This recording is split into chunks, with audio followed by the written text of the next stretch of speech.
Bonjour Thierry de Villepierre. Oui, bonjour Vous êtes Pascal. directeur général d'Evidence B et aujourd'hui vous allez nous parler de neurones et data. Bonjour, merci pour cette invitation à Digitaline 2017. Euh, Neuron et Data, il y a un petit peu deux axes que je voulais aborder dans cette petite intervention. Le premier, c'est à la fois des approches qui commencent à buzzer pas mal sur l'éducation. Et la question que je voulais un peu aborder, c'est pourquoi est-ce qu'il y a un intérêt particulier aujourd'hui sur cette métaphore, puisque le neurone et data, c'est une sorte de zoom sur d'un côté l'apport que les sciences cognitives et les neurosciences pourraient et vont pouvoir apporter à l'éducation, comment le cerveau des enfants apprend, et les data, c'est effectivement toutes ces traces numériques qui sont laissées par les enfants et que les algorithmes ont prétention, ou en tout cas promesse de pouvoir mieux utiliser pour personnaliser l'apprentissage. C'est ça un peu le défi. Donc pourquoi est-ce qu'on a ces approches-là qui deviennent aujourd'hui cruciales sur l'évolution des systèmes éducatifs et comment ça peut se déployer, donc avec quelques exemples. Donc c'est ça le centre de cette intervention. Donc un peu deux paquets de remarques.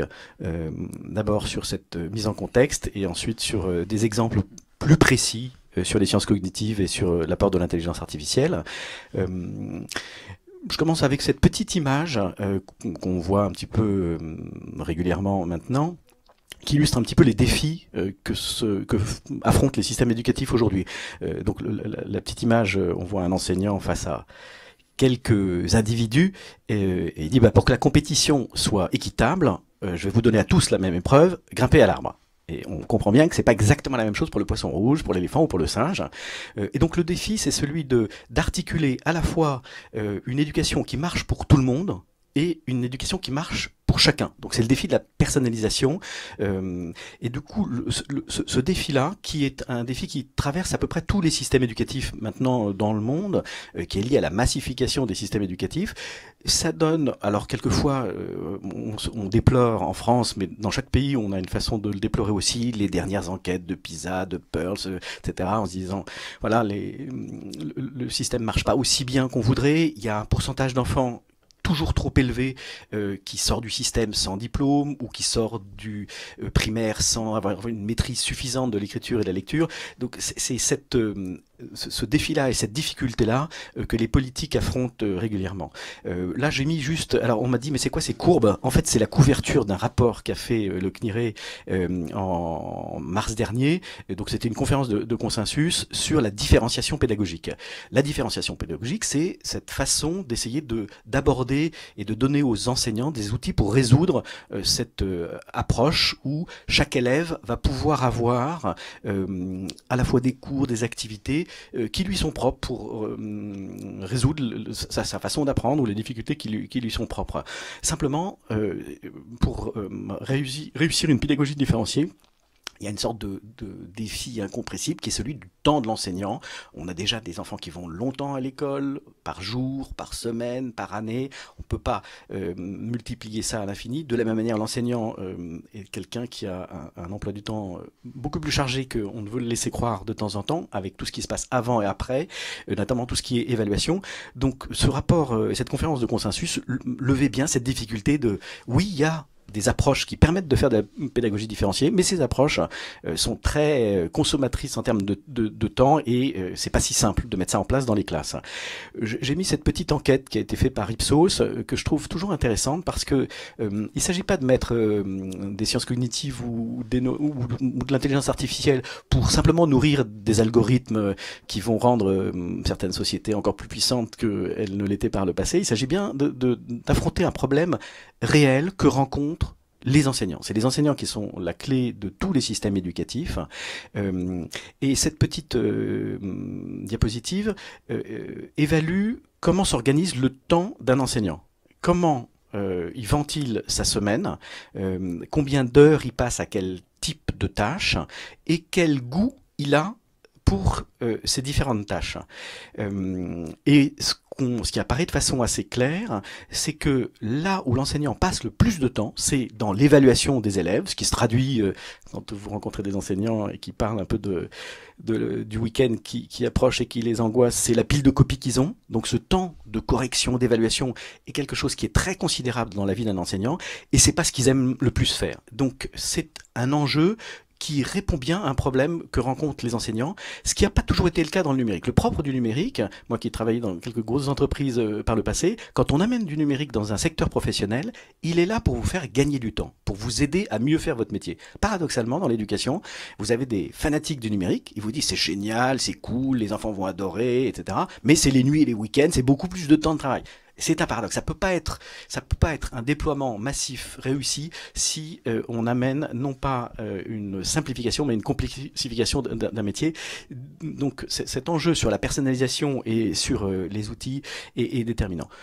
Autre petite diapositive, ça c'est un rapport qui a été fait il y a quelques années par la Gates Foundation, qui montrait bien que les enseignants sont très attentifs au type de data, d'informations qu'on peut leur remonter pour aider à cette personnalisation, mais qu'ils en sont que peu satisfaits. On a des ENT en France, on a toutes sortes de dispositifs. En revanche, ces data ne les aident que peu finalement pour le moment à justement ajuster leur pédagogie à chaque élève ou de détecter les difficultés propres à tel ou tel groupe d'élèves. Donc ils attendent non pas plus de data, mais des data plus ajustés aux besoins de leur classe et de leurs élèves et de leur cohorte. Un petit mot avant de passer à maintenant comment tout ça peut se mettre en place. Ça c'est une petite photo que j'ai captée dans une conférence qu'il y avait à Londres avant l'été, et donc c'est le Knowledge Lab à Londres, et c'est un département d'une chercheuse qui s'appelle Rose Lokin qui s'occupe d'intelligence artificielle pour l'éducation. Et associé à ces démarches de sciences cognitives et d'intelligence artificielle, on a quelquefois l'impression que c'est une sorte de Big Brother ou de mécanique qui va tomber du ciel pour résoudre tous les sortes de problèmes de façon magique. Et elle avait commencé sa conférence en disant moi je suis en charge de l'intelligence artificielle pour l'éducation et la seule chose qui m'intéresse c'est l'intelligence humaine. Donc l'intelligence artificielle c'est quelque chose qui est modeste au service de l'intelligence humaine, et la clé de l'éducation c'est le prof. Donc ça c'était la dernière diapositive qu'elle présentait, Human Teacher for Everyone, un prof pour chaque élève, c'est ça l'idéal. Donc il faut remettre à leur place la prétention ou l'apport que vont pouvoir amener d'un côté l'intelligence artificielle et de l'autre les sciences cognitives. Ce sont des outils, certes ambitieux, mais modestes au service de l'enseignant, qui reste la clé de la réussite des élèves et de l'évolution des systèmes éducatifs. Un petit mot sur cette comparaison. On a souvent, quand on parle de technologie, ce type de diapositives avec des comparaisons de périodes. C'est un petit mot aussi pour expliquer le nom de notre start-up, Évidence B. Alors plusieurs personnes m'ont dit mais tu as pris Évidence B parce que Évidence A était pris. Et en fait, non, c'est pas pour ça. Ça se réfère à un courant qui s'appelle l'evidence-based learning, l'enseignement assis sur les preuves. Et c'est un calque, en fait, d'un mouvement antérieur qui était l'evidence-based medicine, la médecine assise sur des preuves. Et cette photo montre une salle d'opération au XVIIe siècle et une salle d'opération aujourd'hui. C'est vaguement différent. Et en dessous, on a une salle de classe plutôt fin 17e et une salle de classe aujourd'hui. Et alors, clairement, les tables sont un peu plus jolies, etc. Mais l'image est en couleur. Le tableau de noir est devenu blanc. C'est pas radicalement différent. L'evidence-based learning, c'est cette sorte de promesse que, grâce à l'intelligence artificielle, aux sciences cognitives, on va pouvoir apporter un peu plus d'éléments scientifiques dans le travail des élèves pour cette pédagogie différenciée, cette personnalisation, cette évaluation. Donc voilà, c'est ça que dit cette diapositive.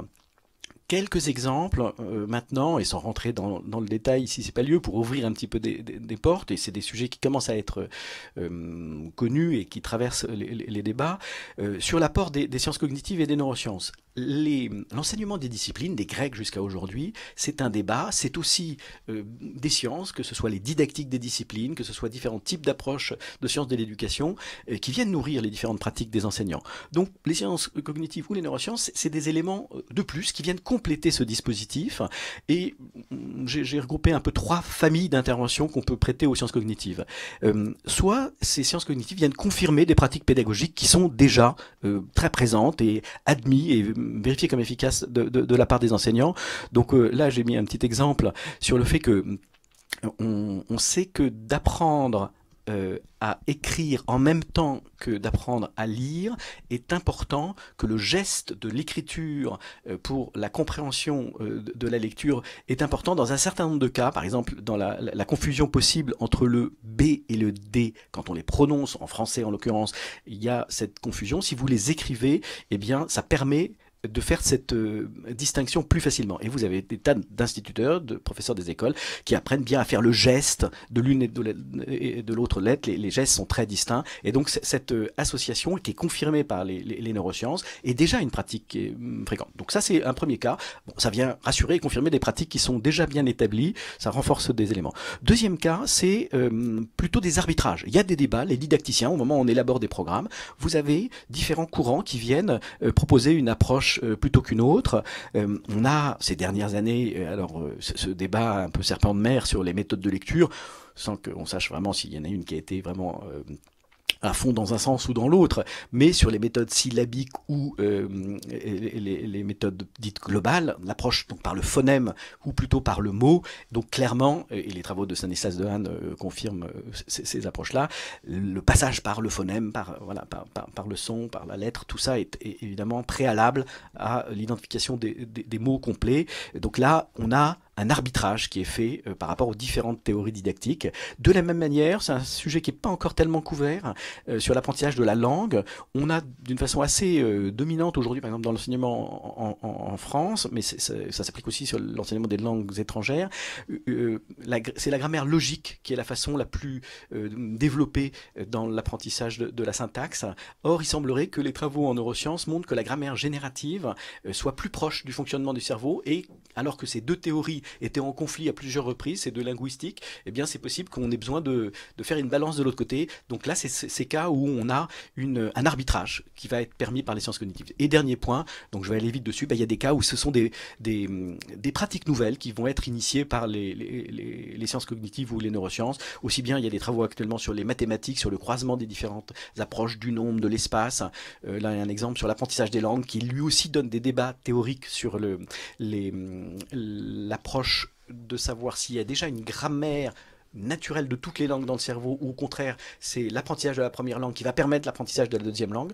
Tout ça, c'est des ressources qui vont permettre de proposer différentes activités pour mieux cerner l'apprentissage des élèves. On a ensuite toute cette perspective ouverte par l'intelligence artificielle pour aller assez vite sur ce domaine-là, où il y a eu plusieurs interventions au cours de ces Digitalines fort intéressants. Déjà, on est du passage on va dire des stats à la prédiction, du BI, de la business intelligence. On a des datas, on observe comment s'est comportée une classe, comment elle a réussi, il y a des statistiques. On est en train de basculer, avec tout ce qui est machine learning, à une analyse de ces traces qui va permettre à la fois détecter et prédire les enfants qui vont avoir des difficultés à tel endroit s'ils n'ont pas acquis cette telle ou telle compétence, et voir remédier et passer sur quelque chose de plus prescriptif sur le parcours qui pourra être bon pour les élèves. Donc ça, c'est l'évolution de ce que vont permettre l'analyse des traces. Un petit série d'exemples sur lesquels nous on travaille, donc à Évidence B, sur l'apprentissage des maths. On a dans un premier temps une possibilité d'analyser ces traces et de faire des groupes d'élèves. C'est ce qu'on appelle le clustering, le fait de regroupement d'élèves par identification de profils d'apprenants. À charge pour l'enseignant, une fois qu'on a détecté ces profils, de se dire « je préfère faire travailler ensemble des enfants qui ont des profils différents » ou des enfants qui ont des profils semblables.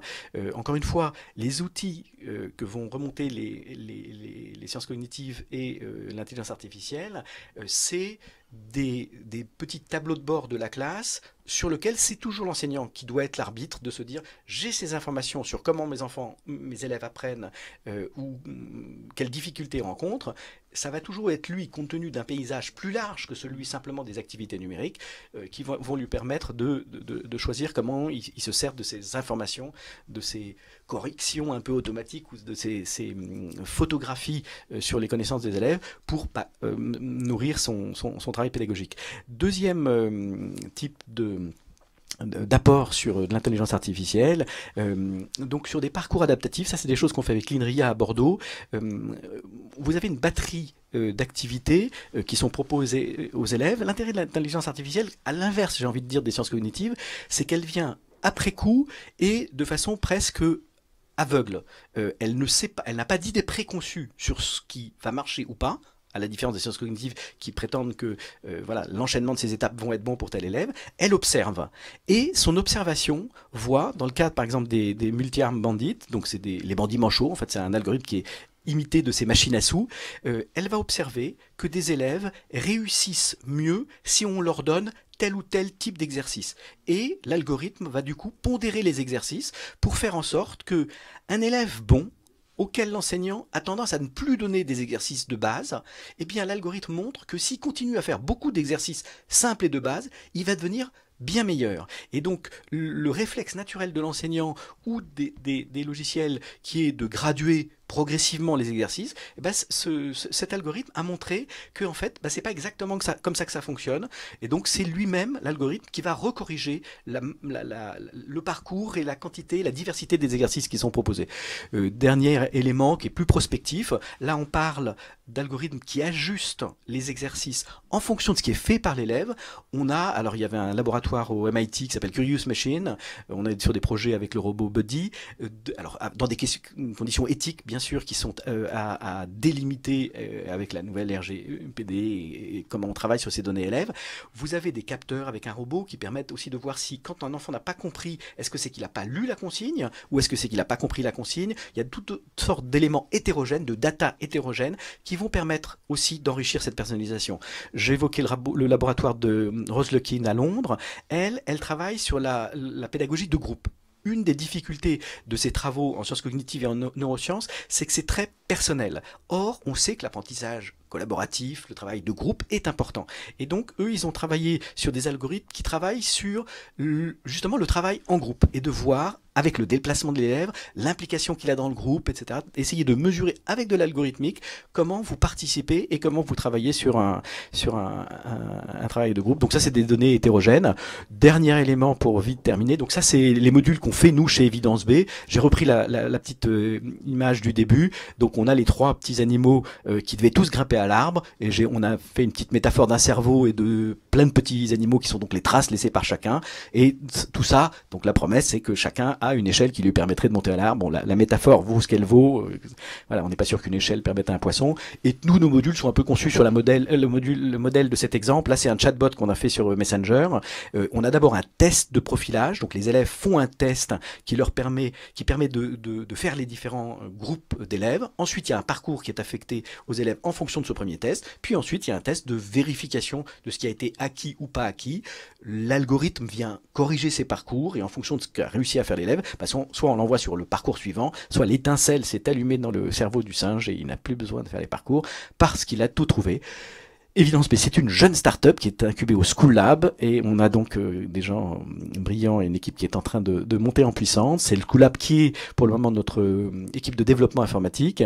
Avec nous, on a la chance d'avoir Daniel Andler qui pilote tout ce qui est sciences cognitives et relations avec les neurosciences. C'est le fondateur du DEC à Normal Supérieur et du département Compa qui croise toutes ces sciences issues du cerveau. Et Jean-Marc Labatte qui est issu du Lupsius à Jussieu, plutôt sur les aspects informatique et intelligence artificielle, une chercheuse en data science et ma cofondatrice qui est une enseignante, elle qui est au cœur des disciplines parce que c'est bien les enseignants et le cœur des disciplines qu'il s'agit de nourrir avec les sciences cognitives et l'intelligence artificielle et pas simplement ce qu'on entend beaucoup aujourd'hui, qui a une forme de véracité qui domine le débat du numérique, qui sont ces compétences du 21e siècle. C'est très bien d'apprendre à collaborer, à communiquer, à avoir de la créativité, mais ce ne sont pas les seuls sujets. Il faut apprendre à lire, à écrire, et le développement des ingénieurs, de l'algorithmique, c'est des maths qui sont assez profondes. Et donc tous ces sujets traditionnels qui ne sont pas traités par les grands GAFAM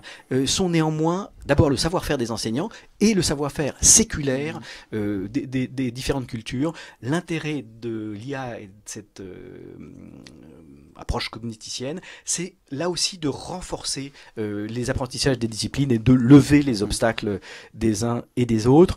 Voilà un petit peu ce que je voulais vous présenter autour de ces data et neurones. Merci Thierry. Une question, vous avez cité beaucoup d'exemples pris un peu partout dans le monde. Comment se situe la France dans la mise en œuvre de ces outils, alors certes qui sont naissants, mais par rapport à ce que vous avez pu observer dans les différents pays? Moi, donc j'étais sur un programme qui était présent dans 120 pays à la fin, au départ une trentaine de pays. Il y avait un comité de pilotage dont je faisais partie sur une quinzaine de... Et effectivement, j'ai été dans la plupart de ces pays dans lesquels on faisait des forums d'enseignants et j'ai rencontré... Par rapport au déclinisme et au déclinologisme ambiant, moi je suis plutôt très optimiste. C'est-à-dire je pense que d'abord, ces débats qu'on voit et qu'on vit de façon un peu violente en France sur ça va pas, ça marche pas, etc., à peu près tous les pays l'affrontent. C'est une dynamique, aussi bien en Finlande, qui est quasiment en tête de PISA régulièrement, que à Singapour aussi. Donc voilà. Donc la France se positionne très bien pour moi dans les pratiques numériques. Et d'une certaine manière, les autres pays sont pas tellement si avancés. On a des feux d'artifice dans différents pays régulièrement, avec des distributions de matériel, avec des implications et des convictions des gouvernants. Mais c'est quelque chose qui est une déferlante progressive, l'arrivée du numérique. Et pour moi, la plupart des pays, donc tous les systèmes éducatifs sont en fait, c'est l'histoire de leurs enseignants, quels que soient les régimes politiques, etc. Et donc c'est les enseignants qui sont le cœur de tous les systèmes. Les enseignants français sont très bons, c'est plutôt des anciens premiers de la classe, quoi qu'on dise. Voilà, pour moi c'est des cadres supérieurs, c'est des médecins, c'est eux qui connaissent, et ils connaissent leur discipline. Et cette espèce de porte-à-faux qui est d'associer les nouvelles technologies, le numérique, la puissance de ces outils-là, avec exclusivement les outils numéro 1 porté par les grandes entreprises qui amènent ce matériel, qui sont la communication et la collaboration, les prend un peu en porte-à-faux sur leur cœur de discipline. Mais c'est vrai dans tous les pays. Et de ce point de vue-là, il y a une sorte de réconciliation à faire sur ces outils au service des apprentissages fondamentaux. Ce défi est à faire dans tous les pays et recherché dans tous les pays, à Hong Kong, au Japon comme ailleurs. L'approche IA est naissante dans la plupart des pays. On est plutôt encore dans l'analytics, donc dans des statistiques d'usage. Donc on commence à trouver des labos de recherche qui ont des algorithmes qui permettent de faire un peu ce qu'on a décrit, donc de détecter un peu mieux et de proposer un peu plus justement aux enfants. Mais c'est pour ça qu'on vient de créer cette start-up, c'est-à-dire que le sujet n'est pas encore encombré. Il y a du marketing sur ces deux noms, sciences cognitives, neurones, data. Vous avez pas mal d'entreprises là-dessus. Vous avez du neuromarketing, de la neuro-RH, etc. Vous en avez au Japon, vous en avez aux États-Unis. Aujourd'hui, effectivement, appliqué à l'éducation, ce champ n'est pas du tout encore encombré. Les attentes sont grandes. Voilà. Donc, c'est une attente qui traverse un peu tous les pays. Tous les enseignants sont quand même confrontés aux mêmes difficultés. Les enfants passent 11, 15 ans dans un système éducatif qui est relativement en noir et blanc, alors que les enfants sont dans un monde en couleur avec tous ces smartphones. Tout le monde sait qu'il faut se saisir de cette opportunité pour mieux passionner les enfants qui sont gourmands de connaissances à travers les systèmes éducatifs. Donc voilà, les Français et les enseignants français ont cette gourmandise, les élèves l'ont encore plus.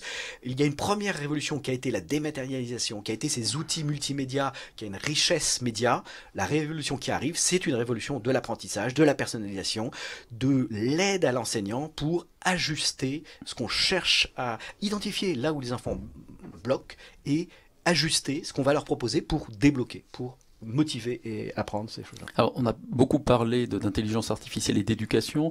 Qu'en est-il de la formation d'entreprise et plus largement de la formation professionnelle? Alors, mon seuil de compétence est très limité et je sais parler de l'éducation beaucoup plus que les autres sujets. Souvent, ce qu'on voit, enfin, maintenant que je suis une start-up au milieu de start-up, et donc je vois les start-up qui travaillent sur ces mêmes sujets, je pense que l'appétit est encore plus gros sur les deux secteurs que vous évoquez, sur la formation professionnelle, bien entendu, et sur l'enseignement supérieur, enfin sur ces autres domaines qui sont plus faciles à appréhender généralement pour les entreprises, puisque c'est des milieux industriels. Moi, ce qui m'intéresse, c'est vraiment l'apprentissage des enfants. Du coup, c'est un peu plus complexe parce que c'est des marchés régaliens. On discute avec des laboratoires de recherche et des États. C'est ça qu'il me semble intéressant et d'affronter. Donc voilà, ma compétence, elle est plutôt là-dessus. C'est clair qu'il y a un intérêt dans chacun des autres domaines. Peut-être une petite réserve, ce que disent beaucoup les neurologues ou les scientifiques, c'est que la plasticité du cerveau qui est très grande, c'est-à-dire qu'on peut encore apprendre à nos âges, mais plus on a affaire à des enfants très jeunes, plus on sait dire des choses, le sens des nombres qu'ont les bébés dès quelques heures de naissance, à mesure, c'est ce débat nature et culture, à mesure que l'on grandit, la puissance de la culture, l'expérience vécue, influe sur la façon qu'on a d'apprendre, de comprendre, de aimer apprendre, etc. Donc on peut dire que, voilà, de fait, sur les jeunes âges, aujourd'hui, on sait dire un peu plus de choses que sur des publics plus adultes, mais sur les mécanismes de mémorisation, il y a des startups tout à fait brillantes qui sont sur l'ancrage mémoriel ou comment bien se servir de ces connaissances qu'on a sur la mémorisation, y compris pour de la formation professionnelle et des adultes. Donc là aussi, il y a, à mesure qu'on va déplier le cerveau, ça va aider tout le monde, en fait. Voilà. Alors pour conclure, puisque nous arrivons au terme de cette conférence, le titre de la conférence était Neurones et intelligence artificielle. Est-ce qu'on aurait pu avoir une conférence RGPD et intelligence artificielle? Alors, dit autrement, qu'en est-il des données personnelles? Donc c'est évidemment un sujet clé. Je pense que, étant une start-up européenne et française, je pense que c'est un enjeu qui est attendu par le monde entier. Même si vous avez un traitement des datas soit cynique, soit naïf, soit par un certain nombre d'autres pays potentiellement, de se dire que la condition dans laquelle on va pouvoir apporter cette richesse, c'est une condition éthiquement incontestable, c'est-à-dire le fait que effectivement, alors on a peu besoin de personnalisation au niveau des algorithmes, etc. Il faut que l'information juste remonte à l'élève, mais tout ce qui est anonymisation, ensuite il y a les questions d'oubli des profils élèves, etc. Donc il y a des tas de questions qui sont liées à ça, qu'il faut absolument aborder et qui vont être une force de l'Europe, parce que aussi bien Taïwan que le Brésil sera attentif au fait que les ressources pédagogiques qui lui seront amenées, que les dispositifs numériques qui sont lui apportés sont respectueux de cette vie privée. Tout le monde est attentif à cette question-là. J'ai entendu qu'il y avait des propositions pour qu'il y ait un comité d'éthique numérique qui se mette en place. Dernier point par rapport à la RGPD qui touche l'algorithmique, qui est cette question d'explicabilité de l'algorithme. Et donc il y a une sorte de paradoxe. L'algorithme qui va traiter des datas massives, d'une certaine manière, il pioche dans le tas. Il y a une forme de non-explicabilité de ce qui sort. C'est intéressant, il arrive à trouver que ses élèves ont appris et d'autres pas, ça nous intéresse, etc. Mais quand on est dans des situations où ça va être une décision professionnelle, vous avez un prêt bancaire ou pas, vous avez une assurance ou pas, vous avez le bac ou pas, il y a des tas d'enjeux que la RGPD signale, et même la législation française en cours là sur la loi numérique. Et donc il y a une commission CNRS qui s'est mise en place sur cette question de l'explicabilité de l'algorithme. Qu'est-ce que c'est que l'explicabilité? Est-ce que c'est transparent? Est-ce que c'est open source? Est-ce qu'on explique comment ça fonctionne? Voilà, toutes ces questions-là sont évidemment des questions indissociables de la richesse que vont amener ces nouvelles directions. Merci Thierry de Villepière. D'ici 3 minutes, nous vous retrouvons pour conclure ces 2 journées de Digitaline 2017.